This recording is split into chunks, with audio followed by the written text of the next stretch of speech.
Hey y'all, it's Space Head Dipper here, and what am I dipping today? Some Red Seal Long Coat Wintergreen. I will have a review of this soon, so stay tuned guys. But anyways, I had to get a new pair of earphones because my cat decided she wanted to tear up these and chew on them. So these are not cat proof. They do have an anti-tangle flat cable, but other than that, keep them away from your cat or cats. So these are Super Bass, which is made by the same company that makes these, Outburst. And these are actually a lot better. They have a little bit more sound quality, or a little bit more bass, better sound quality overall in my experience. I didn't have to tweak any adjustments on my equalizer or anything like that. Because like I said in my other video, I have my main graphic EQ, and then I have a secondary EQ that allows me to customize the clarity, bass, etc., room size, reverb, and whatnot. So yeah. Anyways, I found my Machete. Now, I've been looking for this for years. Because I say for years, I've been looking for this for a year. And I never really knew where it went, but the other day, well actually, 4th of July, I was getting ready to go get some more logs for the fire, and my grandfather said, well, I got a machete. I was like, okay, where is it? He says it's in the cabinet. Well, actually told me to look in 2 of the drawers, but it wasn't in the drawers, it was in the cabinet. I was like, man, I've been looking for that for a year now, because this is what I bought. He actually has a sword that I never even knew he had. I'm not gonna lie guys, I never even knew he had this, or the sword. But I'm glad I found this because this thing will come in handy, especially with snakes, mice, rats. Well, maybe not mice are too small, but rats will come in handy. Also, if a zombie apocalypse breaks out or occurs, this will be my go-to weapon. I mean, this thing is massive. It's actually big enough that it can't even fit in the screen.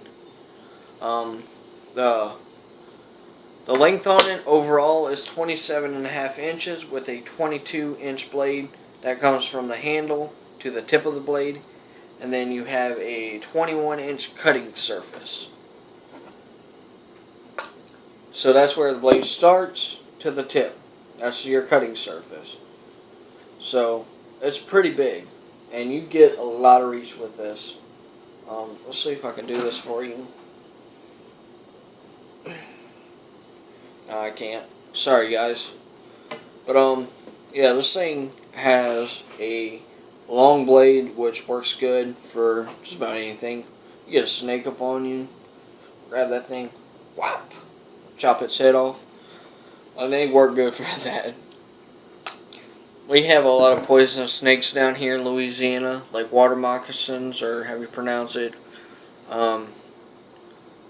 We got cottonmouths. We got a lot of them. Too many to name. But anyways, I'm going to show you the 3 things that I would bring with me on a zombie apocalypse. You already seen the machete.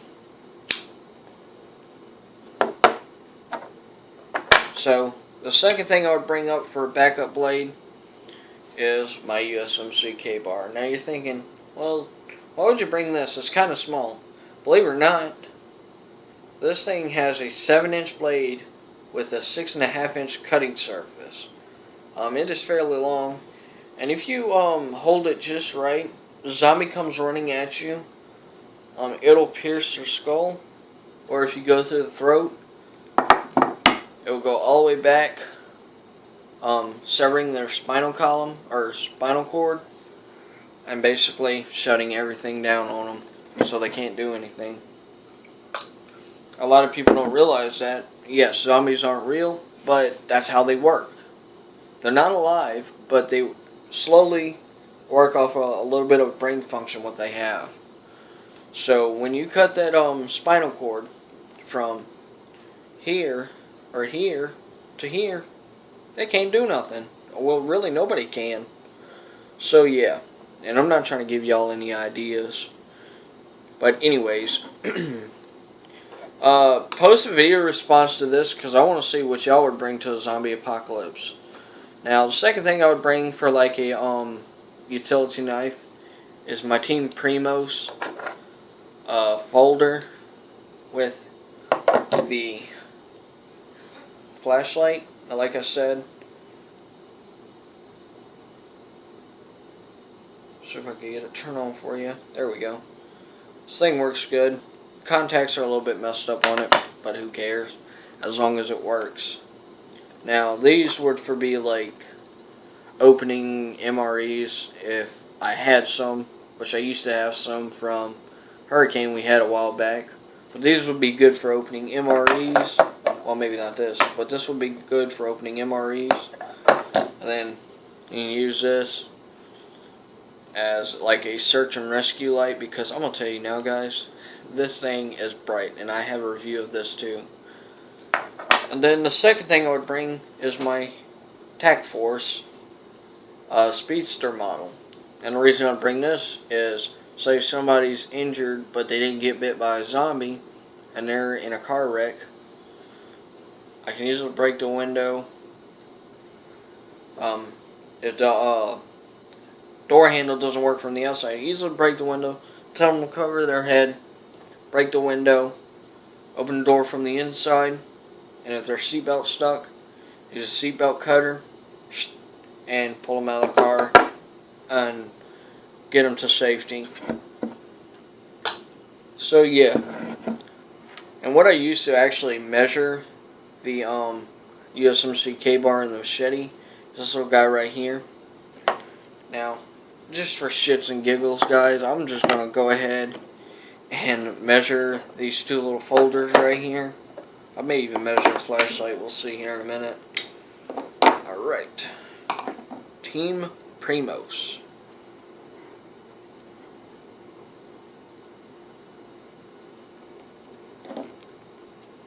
Alright, let's see.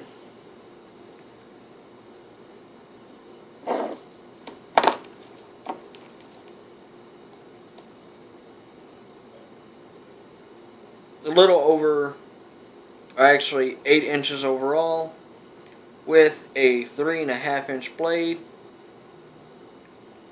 and a little bit over 3 inches of total cutting surface, or cutting area, whatever you want to call it.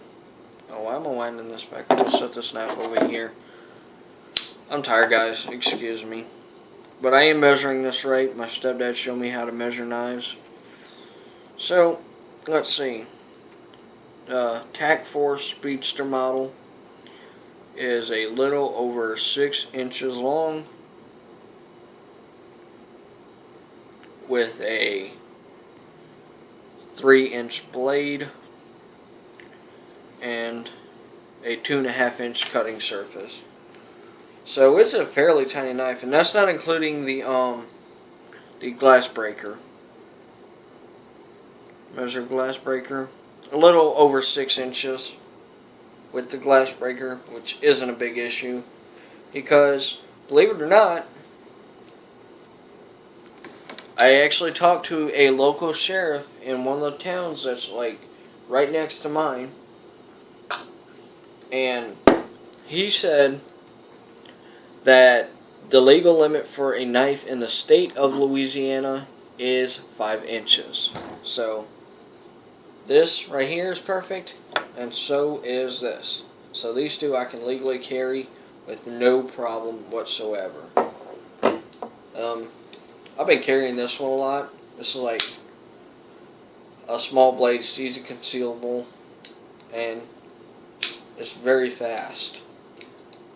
And the spring retention on it's really good, but I actually been using it a lot, so the spring retention on it, or the spring itself, has loosened up a little bit, so it's not like cakey when you open it. And I've actually carried this a few times too, along with this little flashlight that came with it. Now, I'm not going to measure this flashlight because there is no legal limit or illegal limit for a flashlight. I mean, a flashlight's a flashlight. If you had one of the big mag lights, you can hurt somebody with it. So, yeah. But I'm going to tell you now, guys. This Tac Force, this Charade, this K-Bar, all three of these knives are really good knives, especially the USMC K-Bar has a great history. If you can, try and pick one up. And really, you should try and pick as much knives up as you can. Even a machete. Now, a machete is not considered a knife. It's actually technically considered a sword as such because of its length. But the proper and technical term for it is machete. So yeah, guys, this is Spacehead Dipper signing